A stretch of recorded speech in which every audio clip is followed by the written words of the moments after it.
يضيق خلقك. الحمد لله ما حد بياخذ منك رزقك. هدي وارتاح ثابر واطمح من حقك، بس بلاش العين. لا لا لا ما تسوى الدنيا تضيق خلقك. الحمد لله ما حد بياخذ منك رزقك. هدي وارتاح ثابر واطمح من حقك، بس بلاش العين. People have taken the opportunity to once again remind themselves and to remind the world that terrorism, as it is called these days, or terrorists as they are labeled these days, do not only come from a particular religious grouping or certain race groups or certain cultural groups or certain countries or certain parts of the world. It's a problem that we have to deal with across the globe. And also, when tragic events like this take place, there are broader questions and there are deeper questions that need to be taken into consideration in terms of what is the environment and the narrative that we create that allows for such terrorists to come into existence in the first place. What is that narrative and what is that environment that we have allowed to develop?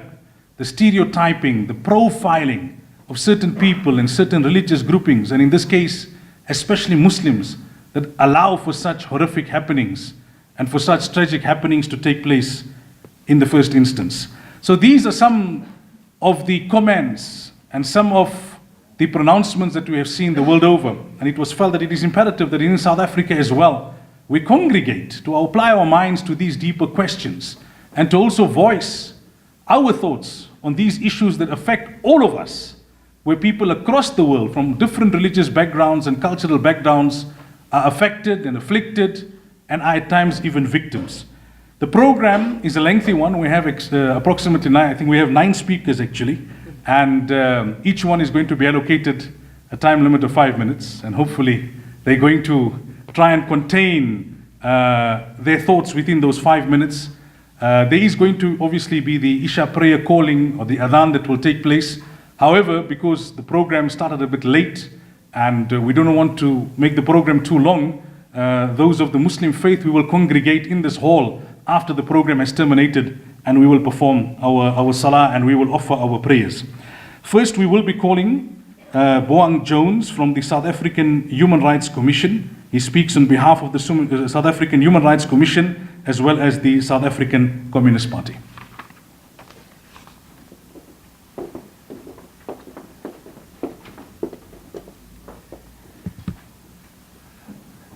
Good evening, ladies and gentlemen. I greet all the religious leaders gathered here this evening on this important occasion to remember the lives of people who died under horrendous circumstances. South Africa, given its preeminent role in the world and given its highly acclaimed constitution, has for many years been the beacon of hope, of peace, as our constitution is premised on the human rights principles of equality, freedom, and dignity.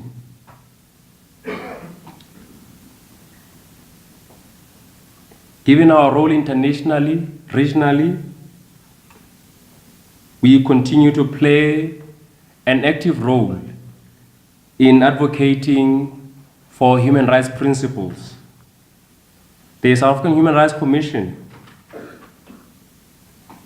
continues to play an important role as a consultative member of the National Action Plan to combat racism, racial discrimination, xenophobia, and other related intolerances.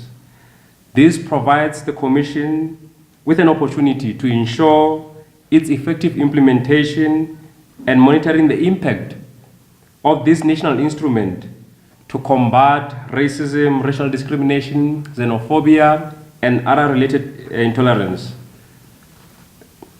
As we speak, today there was a gathering in Pretoria to look at this national action plan to gauge progress made to date. In an attempt to deal with a myriad of race-related incidents in the country, the Commission has made it known that it will continue to advance the goals of substantive equality and multicultural tolerance in South Africa.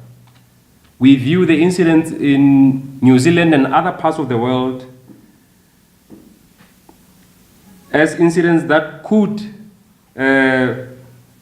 potentially trigger right-wing elements in South Africa to carry similar attacks. But we are encouraged by the gathering here today and multiplicity of voices from fellow South Africans on the need to speak with one voice, to unite against the vices that bedevil the world. We would like to see a world, or hopefully a South Africa, free of racism, intolerance, and prejudice, where all people coexist in harmony with little or no regard of one's religious background, ethnicity, social origin, or race. We believe that there are many here gathered today and other South Africans who are not present here today who subscribe to an ideal of a prejudice-free, intolerance-free, racism-free South Africa. And those people far outweigh people who are a pocket in the world, who are still stuck in a world divided by race, ethnicity, and nationality.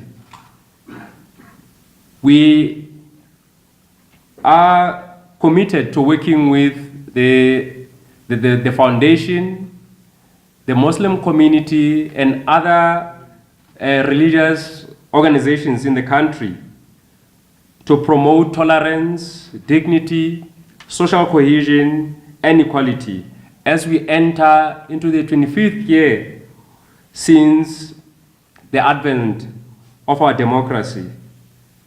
Let us tackle all challenges that confront us as South Africans as a collective. Let us contribute to the national task to radically accelerating the process towards achieving our foundational values of a non-sexist, non-racist South Africa, and therefore build national reconciliation and nation building. And by us being united as South Africans, will hopefully contribute towards unity in the world. I thank you. Next, we call upon the Deputy President of the Muslim Students Association, Aisha Hamdullah.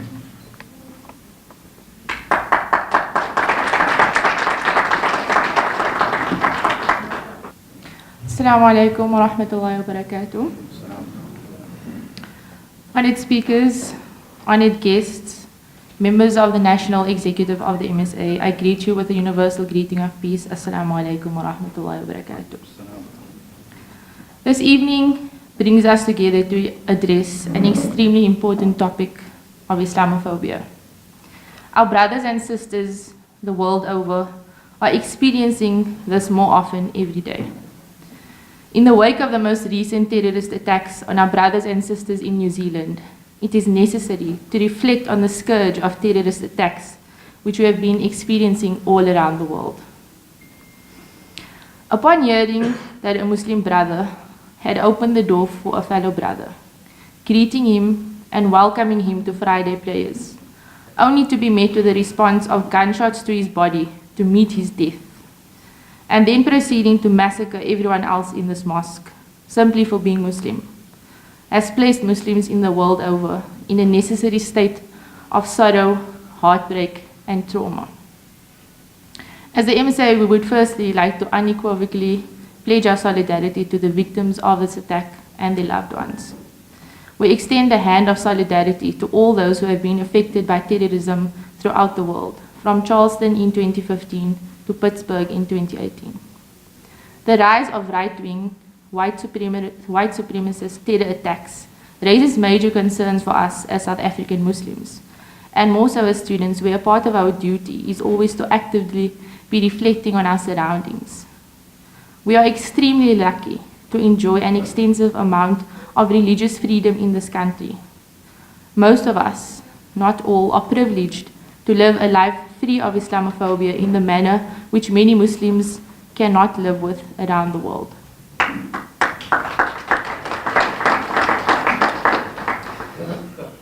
The fact that I, as a Muslim woman, can wear my hijab freely without being feared to be a terrorist is a privilege. The fact that we are able to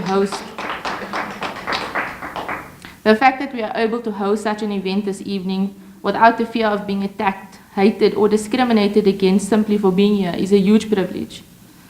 The fact that many of us can wake up to the call of adhan on a loudspeaker in a secular country is a privilege. However, this freedom comes with responsibility as well, and we ought to use this responsibility and this privilege to counter the scourge of discrimination in our country and around the world. In the Holy Quran, Allah subhanahu wa ta'ala says, "O mankind, we have created you into nations and tribes so that you may know one another. Indeed, the most noble of you in the sight of Allah is the most righteous of you." This injunction is not a facile platitude. It is an instruction that we must know one another free from discrimination, so that we recognize our differences and celebrate them in a constructive way. Unfortunately, many religious groupings do not always live true to this call. We find certain groupings attempting to maintain a hegemony of Islam in South Africa, which at times is fundamentally in opposition to our teachings of Islam. While we may not experience much Islamophobia, in the spirit of speaking of hate and discrimination, we must question whether we ourselves are inciting similar types of hate and discrimination on other groupings. We must acknowledge that we find discrimination on the basis of race, class, and gender creeping into our practices of our communities every day. And in speaking of Islamophobia, we also have to confront our own circumstances in order to avoid this kind of thinking from reaching our shores.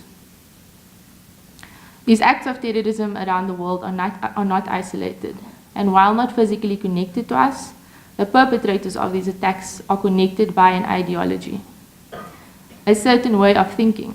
And in order to counter that ideology, we have to stick true to the teachings of our faith and spread the true message of Islam. We too must interrogate our own privilege and the racism and discrimination that still exists in South African society. It is only through this that we will achieve true social cohesion and move our society forward as a united Muslim body. As youth more specifically, it is also our duty to interrogate what this means for us as the leaders of our generation. And if we as Muslims speak of unwanted Islamophobia, hate and discrimination towards us, then once again we have a dual duty to ensure that we too are free of hate and discrimination in our own contexts, homes and communities. لا لا لا ما تسوى الدنيا تضيق خلقك الحمد لله تافر وضح من حقك بس We should not be shy to showcase our example to the world so that others can learn from us, whilst we also continuously strive to learn from others. Our next speaker is Rabbi Sha'ar Shaket from the Beit Emmanuel Progressive Synagogue.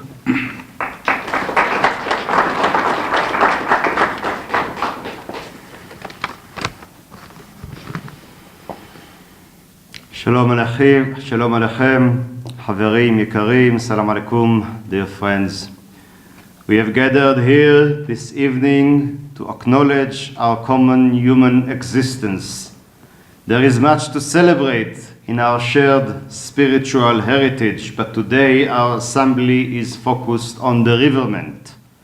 We mourn the life of those worshippers which were taken in a house of worship during the act of worship. Sadly, this is indeed such a time. There are those who wish to destroy the rich texture of our diversity. What we see as a blessing is a curse to them. In this way, we understand that last week's attack in Christchurch, New Zealand is connected to the mass shooting in the Tree of Life Synagogue in Pittsburgh, Pennsylvania last October. These events are connected not because those who committed them were in communication. They were not. These events are connected because they are motivated by the same ideology, born of fear and hatred and striving for separation and discrimination. So don't be mistaken, friends.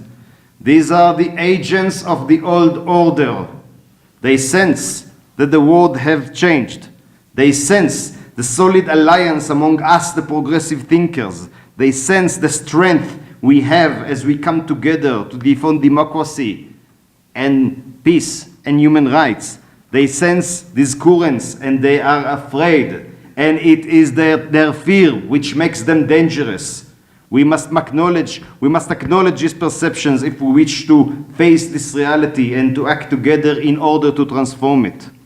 So we will continue to reach out to one another in our continuing mission to build a mature and open society, and again we shall repeat these basic truths: that all of us are the children of the Almighty, that all of us should be treated with dignity, and that all of us are entitled to share the abundance of the land. These truths are valid at any time and in any place. We cannot and we will not give them up. We cannot and we will not stop acting in unity for their fulfillment.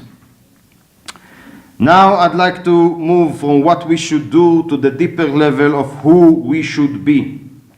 As some of you may know, when I was still living in the Middle East, I was privileged to work with and learn from some Sufi sheikhs during my years of activism for peace and reconciliation. I was, and I'm still humbled to be a link in this interreligious dialogue whose history is as old as the faith itself. Thus, I'd like, with your permission, to share with you some insights taken from this context.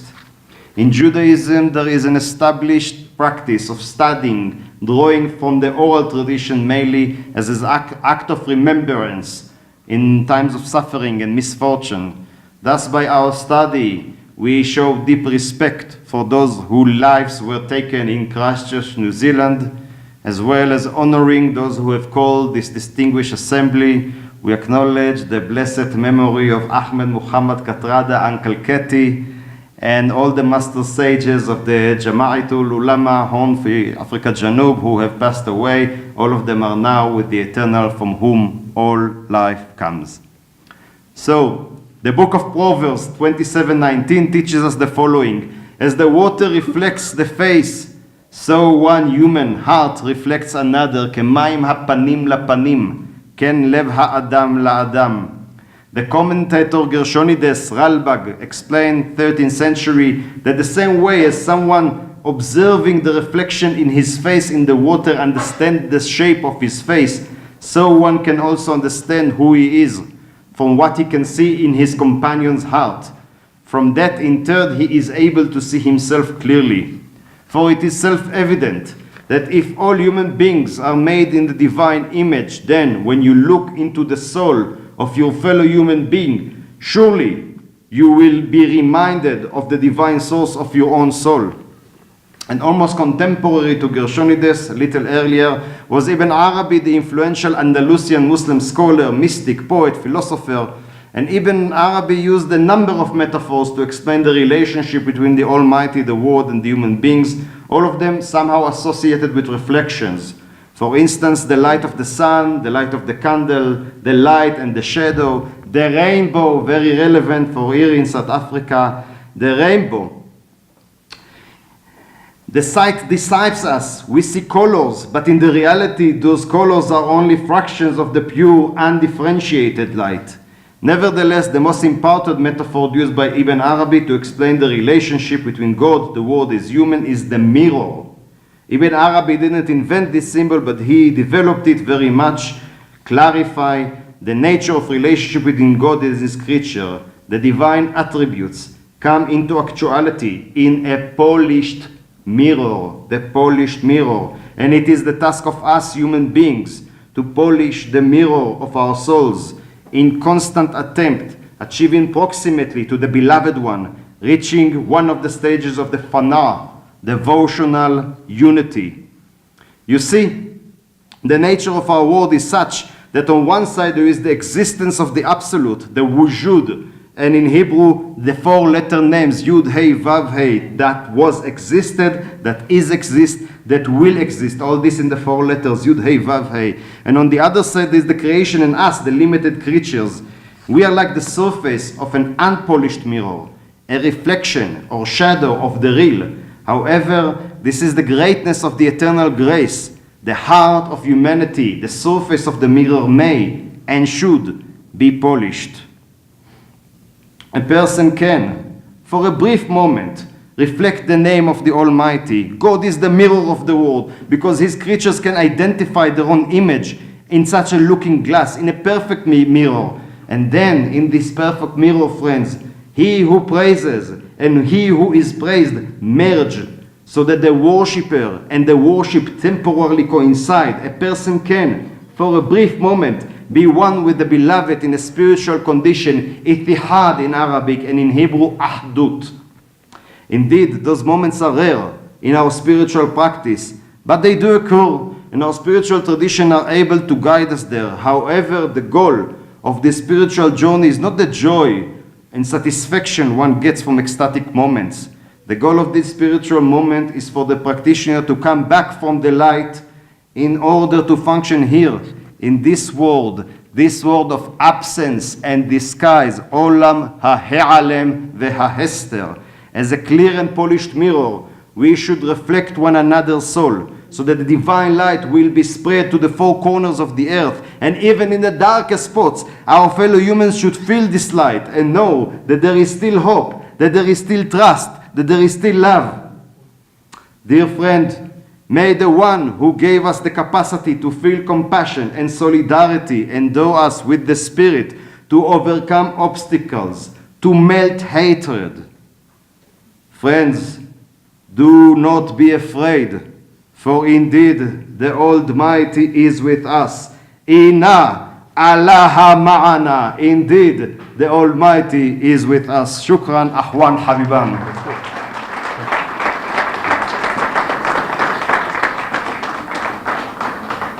Thank you, Rabbi Shahar Shakir.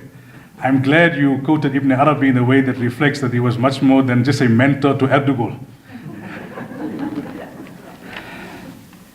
As part of changing the narrative when it comes to Islamophobia and hate, we have to acknowledge those who have taken a courageous and a principled stance subsequent to the horrific attacks in Christchurch. And I think foremost here would be the Prime Minister of New Zealand and her entire leadership team. They have shown the world how to react to these kinds of attacks and atrocities and how to show solidarity with the victims who in this instance happen to be Muslims. And I think there's a lot that we can learn, and I'm sure some of the speakers will elaborate further on that.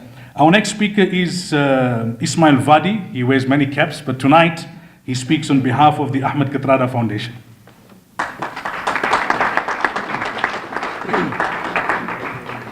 Assalamu alaikum and good evening. Jazakallah Maulana. The twin attacks on the 15th of March 2019 by a self-confessed white supremacist, Brenton Tarrant, on the Al-Noor Mosque and the Linwood Islamic Center in Christchurch, New Zealand, in which 50 Muslims were killed and over 50 others were injured, has to be condemned and is condemned in the strongest terms by the Ahmed Katrada Foundation. These were unprovoked attacks on over 100 unarmed worshippers and civilians. They are brutal acts of terrorism with international ramifications. They are the deadliest shootings in the history of modern-day New Zealand. In a 17-minute video recording of the attacks, Tarrant played the marching song of the British military, the British Grenadiers, a Serb nationalist song from the Bosnian War celebrating Radovan Karadzic, who was guilty of genocide against Bosnian Muslims, and the song Fire, in which the singer proclaims, "I am the god of hellfire." New Zealand's Prime Minister, as Maulana has said, Jacinda Ardern, described the attacks as an act of extreme and unprecedented violence and a well-planned terrorist attack. What do we learn from this frenzied attack by a racist white terrorist? In his manifesto, Tarrant, he presents in a matter-of-fact language the motive for the attack. And he says, this is the quotation, "To take revenge on the invaders for the hundreds of thousands of deaths caused by foreign invaders in European lands throughout history." He has drawn inspiration from Anders Breivik, the Norwegian far-right terrorist who on the 21st of July 2011 killed 8 people by detonating a van bomb and then went on to shoot 69 young people at a summer camp of the Workers' Youth League. Tarrant confirms that, and I quote again, "I have only had a brief contact with Knight just here, Breivik, receiving a blessing for my mission after contacting his Knight brothers." He then offers a warning: "We are coming for Constantinople, and we will destroy every mosque and minaret in the city." Now, what should we remember from this horrific, dreadful, and painful incident? It is important that we do not see this as an isolated terror attack by a lone wolf. Can I repeat that? This should not be seen as an isolated terrorist attack by a lone wolf. If one reads Tarrant's manifesto, there is no doubt that he is an essential cog in the global rise of the white supremacist and white nationalist movements that are growing in the United States, in Europe, in Brazil, in New Zealand, and elsewhere in the world. White supremacy is the racist ideology that believes the white race is inherently superior over other races and should control other races. White nationalism is a version of white supremacy that believes in a country built by and for white people exclusively. This is what he's standing for and representing.